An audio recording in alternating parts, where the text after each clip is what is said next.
So I just got here, so I didn't hear anybody else's speech. I don't know what the tone is and everything, so I'm just going to go with what I've got. It may be kind of like the last few verses of the book of Malachi, which ends very abruptly, like, do this or I'll come and I'll strike the land with a curse. That's the tone, but I guess this audience would understand it. So the great anti-abortion rescue leader, Joseph Foreman, in the 1980s, he wrote a book called Shattering the Darkness, and here's a quote from that book. The abortion culture, through its courts and police, wants to prove that all rescuers are hypocrites. You're happy to grandstand, it says, happy to force others to suffer for the unborn, happy to talk about Jesus and the value of the fetus, but you don't really believe it any more than we do. And we'll prove it. You haven't even been in jail as long as a woman is pregnant.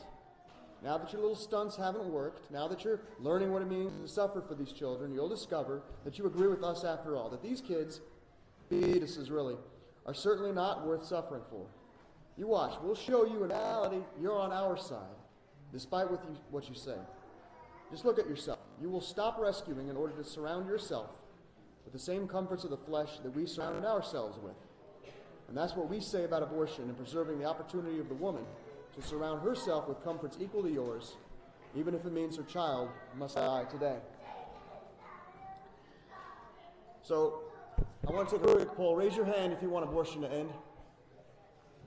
That's nice. That's very expected. Now, raise your hand if you personally are ready right now to make all the sacrifices necessary and take all the risks necessary and do all the stuff necessary to end abortion as fast as possible. I know. Well, thank you for being honest. That's the root of our problem. And if we don't fix that problem, and I'm not just talking to people in this room, I'm talking to everybody, I don't know what else we're going to do that's going to succeed. So, like you said, my name is Jonathan. Many of you already know me. I've got 10 minutes, well, like 8 minutes now, to condense things that I would frankly spend hours talking about into an 8-minute little discussion here. Forgive me if I seem rushed and brazen. I just don't have time for subtlety. So I've spent about 13 years in this area trying to convince Christians to get serious about ending abortion as quickly as possible. And I'm going to describe how difficult that's been, but before I do that, I need to describe why that's so important. This phrase, as quickly as possible, is very pertinent because kids die every day, and we don't have the justification to try a more gradual solution if a more immediate one was available to us. Now, supposedly the national abortion rate has been cut in half since 1989. I don't know if that's true. Let's assume that it's true. At that rate, we can expect abortion to end 2055, okay?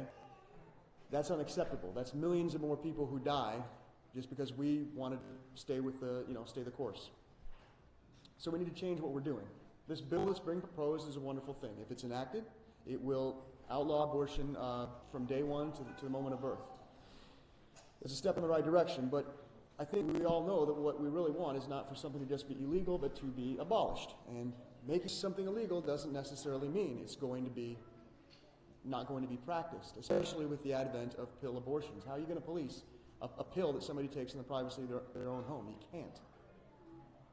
We need to convince Virginians, Americans, to, of their own volition, abandon this practice of killing their babies. No institution is going to do that job for us. The press isn't going to do it. The schools are not going to do it. The liberal media is certainly not going to do it. The conservative media probably isn't going to even do it because we need to convince aren't watching conservative media. Social media is not going to do it because it's an echo chamber. This has to happen through people like you making individual conversations and showing the truth to individuals, face to face, interaction by interaction. I'm not denying the law as a teacher. I'm not denying that social media has a presence. I'm just saying it isn't enough. This means we have to go en masse to colleges, high schools, street corners, everywhere we go, and give this message to people. We have to disrupt the industry, not just the industry of abortion, but of all of America. We have to disrupt the public life and make people's lives uncomfortable, just like you would do if somebody you care about was in danger. And you have to do a lot of it. It's very labor intensive. And this is the problem. The things that ordinary anti-abortion people need to do to effect change is the things that nobody wants to do. So I came in 2009 to the D.C. area, and I started collecting the names of anti-abortion people in the hopes that they would work with me. And most of these names I got one by one. And this is it. This is the fruit of my labor. Okay? These names here, highlighted in yellow, there's about 30 of them, are the folks that I think I can count on to help in some form of activism. 30 people in 13 years. And most of these people, I don't even know for sure. I have to really press them, and it has to be the right arrangement to get them to come out. I would throw this on the ground to be more, dramatic, but I'm not going to, okay? This is the majority. This is 2,000 people. These are people who I met. And each one of them said, by and large, hey, I want to do something anti-abortion. I like what you're doing. I support it. Put me on the list. And then I never heard back from them. Never heard nothing. Didn't open an email, didn't answer a phone, nothing. Not a single thing. 2,000 people. I'm sorry if this is a bit depressing. This scroll here, all right, this is about 130 people. No, 300 people. I recounted. 300 people who definitively told me, I don't want to hear about this anymore. I've changed my mind. I don't care. Maybe some of them participated once in a while. Others have participated a whole bunch, and then at some point, forget it. Literally. Here's some testimonies. I changed some of the names. Tracy, a woman in Baltimore, supported us at the 8th Street Festival in 2019, said her church would be interested, but then we spoke, and she seemed full of excuses on why she and nobody else would have time, etc. She said that if I scheduled something on a Saturday, maybe she'd participate. I scheduled something on a Saturday. She said it wasn't her style. I complained. She got angry, and she went on about how it was a right to do what she wants, and she doesn't appreciate being told otherwise, and she hung up on me. Perla, a student in 2019, says she absolutely wanted to be a part of weekly outreaches. Later, she said she had very little time, and she agreed things need to be sacrificed, but I called again, and as soon as I mentioned anti-abortion, she hung up. Andre supported us at Nova Community College, November 2018, said he might help, at least on campus. He really seemed motivated, and he said he'd join us in January, but he never did. On July 3rd, 2019, I called again. He hung up as soon as I said my name, and then he wouldn't answer.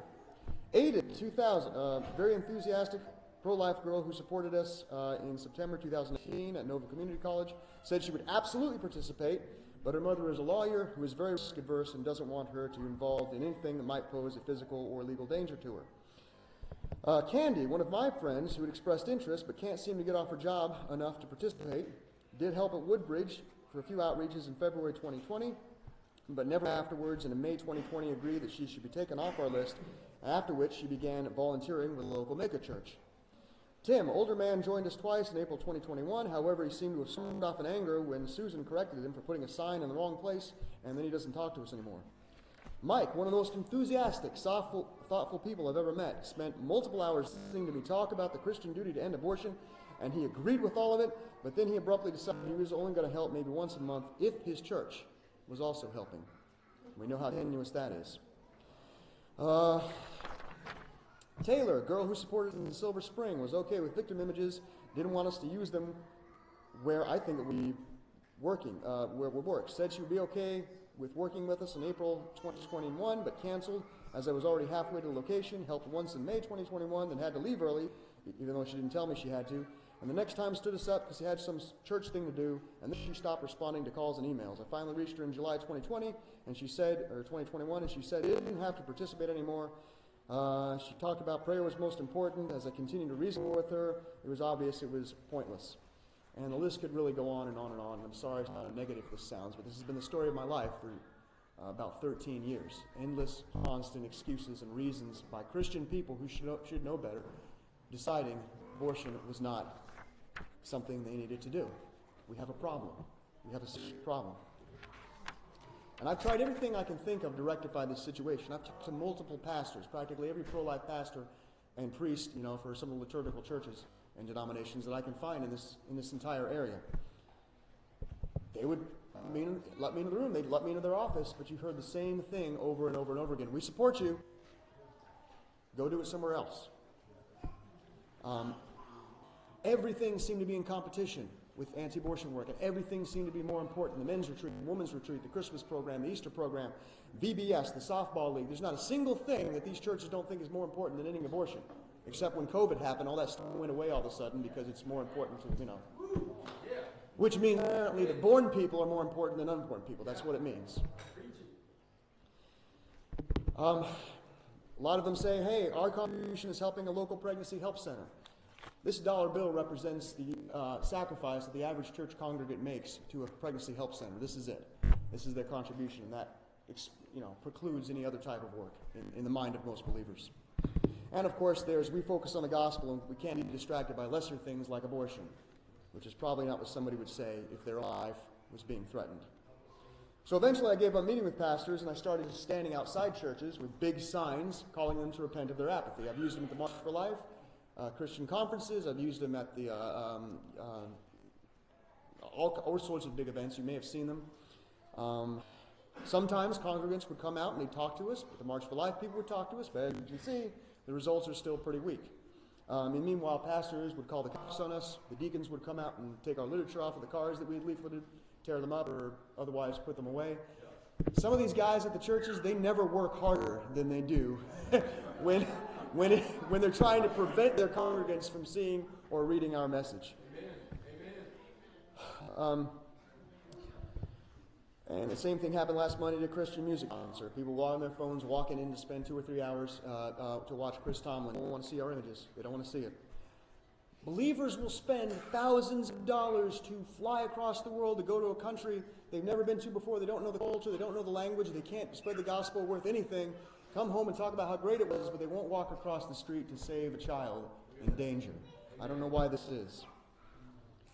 I created a website, getserious.church.com, to explain my point of view. Maybe a website. Maybe people go to the website and I can elaborate on the points. And I didn't think I put a lot of work into it. I made a lot of good points. We got a lot of good footage on there. But people won't read the articles by and large. They won't watch the videos. They won't share the memes because this is not something they care about and it embarrasses them. If you put a lot of anti-abortion stuff criticizing the Democratic Party and the abortion industry online, it'll fly across the internet within a certain circle, okay? But you put something up in there criticizing the church, it's not going to go around as quickly because who cares about that? Anybody seen the movie Voiceless, 2016? It's a great film. You should see Voiceless. It's brilliant. And it talks about all this stuff. A lot of anti-abortion leaders of note are in there, okay? And I packed the Springfield Theater full of 200 people to come and see Voiceless in 2016. They even let me speak afterwards, and I said all this same stuff. I got 2 volunteers out of it. And now those 2 volunteers aren't doing anything, although one is a rather old woman who really can't.